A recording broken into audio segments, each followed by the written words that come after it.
आज की चिटचैट में हमारे साथ हैं सिस्टर सोनिया चाको। वह त्रिशूर जिले के चालाकुड़ी में कैथोलिक चर्च के स्कूल में इंग्लिश टीचर हैं। सिस्टर ने भारत के विभिन्न राज्यों में मिशनरी और चैरिटेबल कामों के लिए भी काम करने गई हैं और लगभग 5 या 6 भारतीय भाषाएं जानती हैं। आपको याद होगा कि भारतीय प्रधानमंत्री ने कहा था, बबिंगटन यानी भारत को अंग्रेजी संस्कृति में ले जाकर भारत को बर्बाद कर दिया, भारत की विरासत को नष्ट कर दिया। तो इसी से जुड़ा हुआ हमारे साथ हैं सीनियर सिस्टर। उनसे पूछते हैं कि क्या क्या दिया गया योगदान। नमस्कार। नमस्कार मिशन सेव। चर्च ने भारत को जो इंग्लिश एजुकेशन दी, उसी तरह हेल्थ में भी मुख्य रूप से क्या क्या योगदान दिया गया है, कई जगह जाकर काम किया गया है, ये सब जानने के लिए सीधे मुख्य रूप से कौन कौन से बड़े योगदान दिए गए हैं, यही पूछा जा रहा है। सर, अंग्रेजी भाषा हमारी संस्कृति को पूरी दुनिया में पहुंचाने में अंग्रेजी भाषा ने हमारी मदद की। अगर आप देखें तो 1800 के दशक के अंत में विवेकानंद जी ने शिकागो में जो प्रसिद्ध भाषण दिया, वह हिंदी में नहीं था। उन्होंने अंग्रेजी में भाषण दिया क्योंकि उन्हें अंग्रेजी आती थी और इसी वजह से वह पूरी दुनिया तक अपनी बात पहुंचा सके। भारत की संस्कृति क्या है, यह उन्होंने माय ब्रदर्स एंड सिस्टर्स कहकर बताया। इसी तरह सभी को भाई बहन कहकर उस महान भारतीय संस्कृति की विरासत को बांटने का अवसर अंग्रेजी भाषा ने ही दिया। उसी तरह कई स्कूलों में हमारे हिंदू संस्कृति के पवित्र ग्रंथों का भी अंग्रेजी में अनुवाद किया गया है। हर स्थानीय भाषा में अनुवाद करने के बाद भी अंग्रेजी के माध्यम से ही रामायण और भगवद गीता जैसी महान कृतियां सभी के लिए पढ़ना संभव हुआ है, तो इसका श्रेय अंग्रेजी को ही जाता है। बस इतना ही कहना था। भारतीय संस्कृति को दुनिया भर में फैलाने में अंग्रेजी की भूमिका कितनी बड़ी है, यह शायद हमें पता भी नहीं है, क्योंकि अंग्रेजी कभी भी कोई बाधा नहीं रही, बल्कि हमेशा एक सहायक रही है। पहले भी, आज भी और हमेशा हमारी हर भाषा की धार्मिक ग्रंथों को केवल कुछ खास लोग ही पढ़ सकते थे, लेकिन आज कोई भी, प्रधानमंत्री भी, मैं भी, सर भी पढ़ सकते हैं। हम लाइब्रेरी में हैं, हम स्कूल में हैं, अब बच्चे भी पढ़ सकते हैं। अगर आज दुनिया के किसी भी व्यक्ति के लिए भगवद गीता और रामायण पढ़ना संभव है, तो वह अंग्रेजी के माध्यम से ही संभव हुआ है, ऐसा मैं मानता हूँ। इसी तरह मैं बहुत कुछ सोच रहा हूँ। इंसान को हमारे राज्य, सामाजिक दृष्टिकोण से भी किसी भी तरह से देखें। समाज में सबसे आगे खड़े सभी लोग अंग्रेजी शिक्षा, चाहे वह कैप्टिक स्कूल से हो या कॉन्वेंट स्कूल से, वही पढ़कर बाहर आते हैं। अब एक या दो उदाहरण लें। Why I am a Hindu नामक किताब शशि थरूर ने लिखी है। शशि थरूर ने जो कुछ भी पढ़ा, वह सब कॉन्वेंट स्कूलों और इंग्लिश मीडियम स्कूलों में ब्रिटेन और अमेरिका में ही अधिकतर हुआ है। आज की शिक्षा मुझे लगता है कि मुझे एक अच्छा हिंदू बनाने वाला वही एक किताब थी। अगर वह ना होती तो शायद नहीं बन पाता। अगर वह नहीं भी होती तो हमारे केरल के हमारे साहित्य में सबसे आगे खड़े हैं सुकुमार अज्जी। उनका सबसे प्रसिद्ध किताब है तत्वमसी। क्या मैंने वह पढ़ी है? मैंने उसे पढ़ा है और उसके माध्यम से मैंने उसमें लिखे गए पत्रों के ज़रिए अर्थ निकालने की कोशिश की थी उस समय। उन्होंने भी वही सीएम अलोयसियस कॉलेज में पढ़ाई की थी, जिसमें मैंने भी पढ़ाई की है। तो इसका मतलब ये है कि अलोयसियस कॉलेज का उनका संस्कार, उनकी सोच, उनकी पार्टी या राजनीति से कुछ भी हटकर मुझे लगता है कि वह हमेशा आगे ही बढ़ते रहे हैं। हमारी कैथोलिक शिक्षा ने हमारे इस भारत में हर एक शक्ति को विकसित किया है, चाहे वह कोई भी हो। यह अब हमारा है। अगर आप ध्यान से देखें तो हमारे देश के अधिकांश प्रमुख व्यक्तियों में से एक ने कड़ी मेहनत की है। उन्होंने कराची के एक स्कूल में पढ़ाई की थी। उसी तरह सीपीएम पार्टी की सीताराम चाची ने भी पढ़ाई की थी, हालांकि उन्होंने सेंट स्टीफन दिल्ली में पढ़ाई की थी। तो अगर ऐसा है तो सब कुछ ठीक है। भारत के लिए केवल कुछ ही कार्य किए गए हैं। अंग्रेजों का योगदान शब्दों में बयान करना मुश्किल है। केवल एक विद्यार्थी ही उनके योगदान को समझ सकता है। हमारी सभा, कैथोलिक सभा और अंग्रेजों ने भारत के लिए जो कुछ भी दिया है, वह महत्वपूर्ण है। सबसे पहले अगर कहा जाए तो उन्होंने आधुनिक वैज्ञानिक शिक्षा की शुरुआत की। फिर कास्ट सिस्टम को कक्षा कक्षों में लाया गया। एम्पराडेड महिलाओं के लिए मानकीकृत अंग्रेजी माध्यम, अंक पूरे भारत में और बहुत आगे तक बहुत अधिक नोट किया गया कि अंग्रेजी बोलने वाला देश कोई और नहीं है, न ही कोई और भाषा बोलने वाला। तो स्वतंत्रता से पहले नहीं, बल्कि 2011 की जनगणना के अनुसार हमारे भारत में 22 भाषाएं आधिकारिक भाषाएं हैं।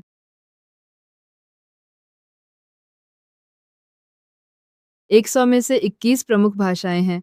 हमारे देश में भाषाएं हैं। अगर हम बोलियों की बात करें तो 1500 से 1300 के बीच लगभग 500 बोलियां हैं। इतने भाषाओं वाले एक देश में अगर पूछा जाए कि हम किस चीज़ को एकजुट कर रहे हैं, तो एक और बात कही गई, वह है अंग्रेज़ी भाषा, ऐसा मैं समझता हूँ। क्योंकि अब भले ही हिंदी और अंग्रेज़ी दोनों ही आधिकारिक भाषाएँ हैं, लेकिन हिंदी जानने वाले या हिंदी बोलने वाले लोग केवल 7 या 8 राज्यों में ही हैं। लेकिन अगर पूछा जाए कि अंग्रेज़ी जानने वाले कौन हैं, तो हम सब कुछ उसी के लिए मानते हैं। इसका सारा श्रेय अंग्रेज़ी शिक्षा और अंग्रेज़ी भाषा को ही दिया जाता है। यानी मूल रूप से अंग्रेज़ी ही है जिसने भारत को एकजुट किया है। क्या आप सहमत हैं? क्योंकि जब हम एकता और विविधता की बात करते हैं, तो भाषा संस्कृति में सबसे महत्वपूर्ण भूमिका निभाती है। अगर आप भारत को स्वतंत्रता मिलने के समय से लेकर शिक्षा आयोगों को देखें, तो भाषा को हमेशा सबसे अहम माना गया है। वे जो 3 भाषा फ़ॉर्मूला बताते हैं, उसमें भाषाओं को अनिवार्य रूप से पढ़ाया जाता है और उनमें से एक अंग्रेज़ी थी। अब अंग्रेज़ी क्या है? हमारी अपनी मातृभाषा, फिर एक और भाषा, यानी दक्षिण भारतीयों के लिए हिंदी और उत्तर भारतीयों के लिए एक द्रविड़ भाषा। लेकिन ये कितना व्यावहारिक है, यही सवाल है। हम इन 75 वर्षों में भारत को एक साथ जोड़े रखने के लिए अंग्रेज़ी भाषा का ही सहारा ले रहे हैं। उत्तर पूर्व दक्षिण भारत में भी यही स्थिति है। हिंदी बोलने वालों की संख्या बहुत कम है, लेकिन वे अंग्रेजी में काम चला सकते हैं। ये एक सच्चाई है। तो फिर भारत के प्रधानमंत्री और यह संघ परिवार अंग्रेजी शिक्षा को लेकर ईसाइयों को कमतर आंकने का उद्देश्य क्या है? हम आलोचना नहीं कर रहे हैं, लेकिन अगर किसी को क्रिश्चियन अंग्रेज़ी शिक्षा से डर लगता है, तो वह इस बात को समझकर ही डरता है कि अंग्रेज़ी शिक्षा ने हमारे भारत में कितना प्रभाव डाला है। क्योंकि भारत में 550 रियासतें थीं, उन्हें एकजुट करके भारत नामक देश बनाया गया और उसके बाद उन 550 रियासतों के आंतरिक क्षेत्रों तक भी यह प्रभाव पहुंचा। वहां तक कौन लेकर गया? कटाई के बाद मिशनरी लोग ही थे, फिर मिरमार के लिए भी मिशनरी लोग ही लेकर गए। उसी तरह उस समय सारी शिक्षा भी वे ही लेकर गए। साथ ही उन्होंने उन्हें अच्छाई भी सिखाई। अच्छा जीवन जीने का तरीका सिखाया, अनुशासन लाया। हम पर उनका कितना प्रभाव पड़ा है, ये वे केवल तब समझते हैं जब वे आपस में बात करते हैं। वे कहते हैं कि यह हमें नहीं चाहिए, यह हमारे लिए आवश्यक नहीं है। तब अंग्रेजी शिक्षा हमारे भारत के शासक महात्मा गांधी से लेकर आज के रिजर्व बैंक गवर्नर तक सभी ने इसे देखा है। अगर ब्रिटेन अच्छा है, तो अमेरिका या इंग्लैंड जाकर देखो। महात्मा गांधी ने लंदन यूनिवर्सिटी में पढ़ाई की थी। हमारे वर्तमान रिजर्व बैंक गवर्नर ने न्यू जर्सी यूनिवर्सिटी से पढ़ाई की है। अगर हम इसी तरह देखते हैं तो बस इतना ही है कि अब हमारे लिए अंग्रेजी बहुत ही आवश्यक हो गई है। अगर हम देश की लोकसभा को देखें तो लगभग 65 से 67% सांसद और केंद्रीय मंत्रिमंडल के अधिकांश सदस्य यानी लगभग 90% मंत्री भी वही हैं जिन्होंने पढ़ाई की है। ये सभी लोग पढ़े लिखे हैं। खासकर अंग्रेजी शिक्षा विशेष रूप से कॉन्वेंट स्कूलों में ही हुई है। ठीक है, अब ये सब छुपाकर, असली बात छुपाकर ये लोग आखिर क्या हासिल करना चाहते हैं? यानी ये सब सिर्फ एक और दिखावा है, क्योंकि जो अंग्रेजी शिक्षा की बात है, उसी के नाम पर है। भारत को वैश्विक स्तर पर जो पहचान मिलती है, वह इसी वजह से है। वरना हिंदी से अभी भी आप अमेरिका में या लंदन में या किसी भी देश में नहीं जा सकते। संवाद करने के लिए एक भाषा चाहिए। इसी तरह हिंदी थोपने का भी यही कारण है, क्योंकि मुझे हिंदी भी आती है। क्या पढ़ना है, ये विश्वास रखने वाला एक ही व्यक्ति है। ये भारत की एक महत्वपूर्ण भाषा है। मध्य प्रदेश में मेडिकल कॉलेज में, यूनिवर्सिटी में, बहुत बड़े कॉलेज में हिंदी माध्यम से एमबीबीएस पढ़ाने की कोशिश की गई। एक भी छात्र ने दाखिला नहीं लिया। ये लोग क्या चाहते हैं? मुझे समझ में नहीं आया। सिस्टम की क्या राय है? जब आप एक्सेल में ये सवाल पूछते हैं तो मुझे हँसी आ जाती है, क्योंकि जब हम अंग्रेजी वाक्य को मलयालम में अनुवाद करते हैं तो उसकी लंबाई बदल जाती है। अगर कोई मुझसे पूछे कि सर स्विच डाल सकते हैं क्या? तो मलयालम में कहें तो सिर्फ सर विद्युत प्रवाह को नियंत्रित करने के क्षेत्र में ऐसा कुछ हो सकता है क्या? ऐसा पूछना अपने आप में एक कॉमेडी बन जाएगा, क्योंकि हर चीज़ को हम अपनी भाषा में ट्रांसलेट नहीं कर सकते। मैं लिखता रहता हूँ। तब मैंने कई बार देखा है कि अंग्रेज़ी से मलयालम में 2-3 शब्दों का अनुवाद करते समय कुछ शब्दों के लिए मलयालम शब्दों को अंग्रेज़ी में और अंग्रेज़ी शब्दों को मलयालम में अनुवाद करना बहुत मुश्किल हो जाता है। ठीक वैसे ही मेडिकल शब्दों को भी जब हम मलयालम या किसी और भाषा में अनुवाद करने की कोशिश करते हैं, तो उसमें भी बहुत कठिनाई आती है। जब वे ट्रांसलेट करते हैं, तो कभी-कभी उन्हें ट्रांसलेट करना मुश्किल लगता है। उन्हें यह समझ में नहीं आता कि अंग्रेज़ी में क्या है, क्योंकि उनकी मातृभाषा में वह ज़्यादा सहज हैं। मुझे लगता है कि शायद यही वजह है कि वे बच्चे ऐसा करते हैं। अगर अब सर कह रहे हैं, तो अब हमारी सरकार भी मातृभाषा को ज़्यादा महत्व देने लगी है और लोगों को भी ये महत्व दिया गया है। यानी किताबों के सारे टेक्स्ट जैसे कि कानून की किताबें, मेडिसिन, मेडिकल साइंस, अगर हम ये सब भी इसमें शामिल करें तो कुछ चीज़ों में सुंदरता दिखती है। लेकिन कुछ चीज़ें मुझे बहुत जटिल लगती हैं। शायद इसी वजह से कुछ बच्चों को भी दिक्कत होती है। महिलाओं को सशक्त बनाने के लिए, सशक्तिकरण के लिए। Kaithari institute of English education ने इसमें बहुत बड़ा योगदान दिया है। यानी भारत है। आशा भारत वणांकटे कहने के बावजूद महिलाओं को कोई स्वतंत्रता नहीं मिली। इन महिलाओं को सशक्त बनाकर आगे लाने में चर्च ने भी, उसी तरह उसमें इंग्लिश एजुकेशन और मिशनरी कार्यों ने भी बहुत बड़ा प्रभाव डाला है। इन सबको बदलकर इनका असली उद्देश्य क्या है, यही मेरी जिज्ञासा है। यानी बैकवर्ड क्लास को ज्ञान मिला, जनजातियों को शिक्षा मिली, उन्हें स्वास्थ्य मिला। यानी उन्होंने अंग्रेजी शिक्षा से लाभ उठाया, लेकिन उनका असली उद्देश्य क्या था, यही मेरा सवाल है। सी राजगोपालाचारी के अनुसार जो भारत के अंतिम गवर्नर जनरल थे, उन्होंने एक बात कही थी अंग्रेजी में, anyways the greatest gift of the God is Saraswati to India. ये एक बात है।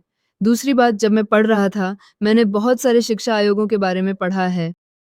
तो उसमें सबसे प्रमुख एक राष्ट्रीय शिक्षा नीति नामक घटना है। उसमें उसकी विस्तार से चर्चा की गई है और ये हमारे लिए कितनी उपयुक्त है, इसे लागू करना कितना संभव है, इन विषयों पर हमेशा चर्चा होती रही है। उसमें एक प्रोफ़ेसर थे, वही प्रोफ़ेसर अमिताभ बसु इस प्रकार कह रहे हैं अंग्रेज़ी नई वैश्विक दुनिया की भाषा है, आप कहीं भी जाएँ, आप अंग्रेज़ी के साथ प्रबंध कर सकते हैं। इसलिए अंग्रेज़ी के महत्व को नकारने का कोई मतलब नहीं है। ये भारत में शिक्षा के लिए बहुत आवश्यक है। तो अगर कोई कहता है कि हम अंग्रेज़ी को नष्ट कर रहे हैं, तो उन्हें एक बार यह जान लेना चाहिए कि अंग्रेज़ी ने भारत को कितना आगे बढ़ाया है और आज की इस प्रगति तक पहुँचाने में इसकी कितनी बड़ी भूमिका रही है। यही एक बात है और दूसरी बात ये है कि वे असली विकास की बात करते हैं। जब वे कहते हैं जब बैट्समैन आते हैं तो मन में डर होता है कि कितना बदलाव आएगा। शायद इसी वजह से वे ऐसा कहते हैं, ऐसा मुझे विश्वास है। क्योंकि अभी पिछले महीने जो भारतीय क्रिकेट टीम खेली थी, भारतीय महिला टीम कितनी खुशी के साथ खेल रही है। हम सभी भारतीयों ने एक जैसी खुशी महसूस की। उसी तरह आज हमारी army, navy, air force her जगह महिलाएं मौजूद हैं। एयर फोर्स में भी महिलाएं हैं। चाहे हम कहीं भी देखें, जब हमारी महिलाओं ने उस 11वीं स्थिति तक पहुँच बनाई है, अगर वे पढ़ रही हैं और अगर किसी चीज़ को लेकर उन्हें डर लग रहा है, तो इसका मतलब है कि वे कुछ न कुछ खो रही हैं। कुछ चीज़ों को लेकर उन्हें कोई डर है। आज के इस दौर में भी उनके मन के अंदर कहीं न कहीं एक डर है, ऐसा ही लगता है। इन महिलाओं को बाहर लाने के लिए जो प्रयास किया गया, मुझे विश्वास है कि वह हम जैसी सिस्टर्स ने ही किया है। क्योंकि चावारुप-पितावन ने जो स्कूलें शुरू की, उसके बाद अगर हम हमारे केरल में देखें, तो चर्चों और स्कूलों का यह मधुर संबंध है। हमारी माताओं ने भी हमें प्रभावित किया और हमें शिक्षा की ओर ले आईं, ठीक वैसे ही। मुझे ऐसा लगता है कि हमने यह शिक्षा पूरी तरह से दी है। अभी जब मैं तेलंगाना से आ रही थी, वहाँ अगर एक मलयाली सिस्टर या कोई भी सिस्टर उस स्कूल में हो, तो किसी और प्रचार की ज़रूरत नहीं होती। लोगों को भरोसा है कि अच्छी शिक्षा मिलेगी और वह सिस्टर के कारण ही है। अब सिस्टरें दूसरे राज्यों में भी एक ब्रांड की तरह स्थापित हो गई हैं और यही कारण है कि लोग बाहर से भी आ रहे हैं। एक और बात है, मैं हमेशा 2 लोगों से कहती हूँ कि मेरे अपने जीवन में जब हम तेलंगाना में थे और अब जब मैं यहाँ आई हूँ इन 6 महीनों में भी, मुझे वहाँ जाना है। वहाँ हम पिछले 25 सालों से सेवा कर रहे हैं और चूँकि वे वहाँ हैं, उनके बच्चे कभी भी सरकारी स्कूल में नहीं जाते थे। बच्चों को एचआईवी के समय जैसे हमें अनदेखा किया गया था, वैसे ही उन्हें भी तिरस्कृत किया गया, उनका मज़ाक उड़ाकर बाहर निकाल दिया गया। वे बच्चे आँसू लेकर हमारे पास आए, पढ़ने की बात नहीं की। तब सिस्टर्स ने एक स्कूल शुरू किया और उस स्कूल में मैं पढ़ाती थी। उनके बच्चे वहीं पढ़ते थे, पढ़ाने वाले ईसाई नहीं थे, कोई सवाल नहीं उठाता था। कई जनजातियों के लोग आते थे, कई तरह के। जाति को कास्ट कहे बिना, क्योंकि मुझे उनके पिता का नाम स्क्रिप्ट बोर्ड पर लिखना पड़ता था, मुझे कास्ट सरकारी आदेश के अनुसार लिखना होता था। मुझे याद है कितनी सारी जातियाँ थीं, तो ऐसे बच्चों तक पहुँचना जिन्हें कोई नहीं चाहता था और मेरे नाम से उन तक पहुँचना यही था। मुझे भी एक मौका मिला, वहाँ वार्ड सिस्टर्स भी हैं। उसी तरह मैं महाराष्ट्र में थी। पिछले 1 डेढ़ साल पहले भी, अब भी हमारे पास वहाँ एक बोर्डिंग है। वो सिर्फ़ लड़कियों के लिए है और वहाँ सभी बच्चे जनजातीय ही हैं। नहीं, बहुत सारे स्थानीय बच्चे जो महाराष्ट्र के आंतरिक इलाकों से आते हैं, वे सरकारी स्कूल में ही जाते हैं। सरकार की ओर से कुछ नहीं है, बस फादर्स ही देखभाल करते हैं। वे अब स्कूल में पढ़ाई करके शिक्षा प्राप्त करते हैं। फिर वे अपने गाँव लौट जाते हैं। जब वे आते हैं तब भी कोई कैथोलिक नहीं होता और जब वे जाते हैं तब भी कोई कैथोलिक नहीं होता, लेकिन उन्हें बुनाई सीखने के लिए एक समूह दिया जाता है ताकि वे पढ़ाई कर सकें। वे मांस तैयार करते हैं, वे पढ़ाई में कठिनाई होने पर मदद करते हैं। इसी तरह जब भी कोई ज़रूरत होती है, बहुत सारी सिस्टर्स गरीबों के बीच उतरती थीं। इस तरह शिक्षा के माध्यम से हमारे भारत में वास्तव में बदलाव आ रहा है। यह एक तरह से राष्ट्रीयता को भी बढ़ावा दे रहा है। तो जब ऐसा किया जाता है, तो कई लोग इससे डरते हैं, लेकिन मुझे लगता है कि वे विकास से डरते हैं। मैंने असिस्टेंट का एक फ़ेसबुक पोस्ट भी देखा था जिसमें एक सवाल था, चाहे कोई भी विरोध करे, चाहे कुछ भी कहे। यानी मैंने यह दुर्गा की ननों से संबंधित देखा था। हम बाइबल पढ़ेंगे, बाइबल के साथ हम प्रचार करेंगे, हम सुसमाचार सुनाएँगे। यानी दुर्गा की घटना दूसरी ननों पर किए गए हमलों से जुड़ी थी। मतलब कैथोलिक समय में ननें चाहती थीं कि पादरी थोड़ा पीछे हटें, लेकिन वे तैयार नहीं थे या कुछ ऐसा ही था। सारांश यही है। सर, मैं निश्चित रूप से आया हूँ और मैंने ऐसा करने का इरादा भी किया है, क्योंकि हमारी संविधान में भी मैं एक सच्चा आस्तिक हूँ। मेरे लिए पवित्रता ही सब कुछ है। तो अगर बाइबल के बाद मेरे पास कोई दूसरी सबसे महत्वपूर्ण किताब है, तो वह भारत का संविधान है, संविधान का आदेश है। उसमें मुझे, आपको और इस भारत में 100 करोड़ से भी ज़्यादा हर एक भारतीय को वही अधिकार दिए गए हैं। उनमें से एक है अपने धर्म में विश्वास करने और अपने विश्वास के धर्म का प्रचार करने का अधिकार। यह हमारे संविधान का 40वां संशोधन है। मुझे और सर को और हमारे हर एक भारतीय को विश्वास करने का अधिकार है, मैं ऐसा मानता हूँ और विश्वास भी करता हूँ। जब तक ये संविधान बना रहेगा, मैं ये बाइबल अपने हाथ में जहाँ भी देखूँगा, आगे भी देखूँगा और मैं इसी अधिकार के साथ दिल्ली भी आया हूँ और कई जगहों पर भी गया हूँ। हमें आगे भी पढ़ाई करनी है और इसका मुख्य कारण ये है कि हमारे पास एक संविधान है, हमारे लिए उस संविधान में एक हिस्सा है। जब तक सेक्युलरिज़्म नामक वो कानून बना रहेगा, मैं इसी साहस के साथ आगे बढ़ूँगा। अगर उसमें कुछ भी बदलाव होता है, तब भी मैं आगे बढ़ूँगा। अब यह मुझे एक अलग तरह की ताकत देता है। अगर यह एक सेक्युलर देश है या नहीं भी है, तब भी कैथोलिक पादरी और नने उन इस्लामिक देशों में जाकर, जहाँ ये सब नहीं है, चैरिटी और सुसमाचार का कार्य कर चुके हैं। क्योंकि मैंने खुद अफ्रीका के कुछ इस्लामिक देशों में मलयाली ननों को देखा है, क्योंकि मैं खुद हैरान रह गया था कि ये लोग वहाँ तक पहुँच गए हैं। तो ख़ैर, अच्छी बातचीत और चर्चा के लिए धन्यवाद। अब अगले किसी टॉपिक के साथ, उसी सिस्टर के साथ मैं फिर से कॉल करूँगा। धन्यवाद, नमस्कार। 3 बार।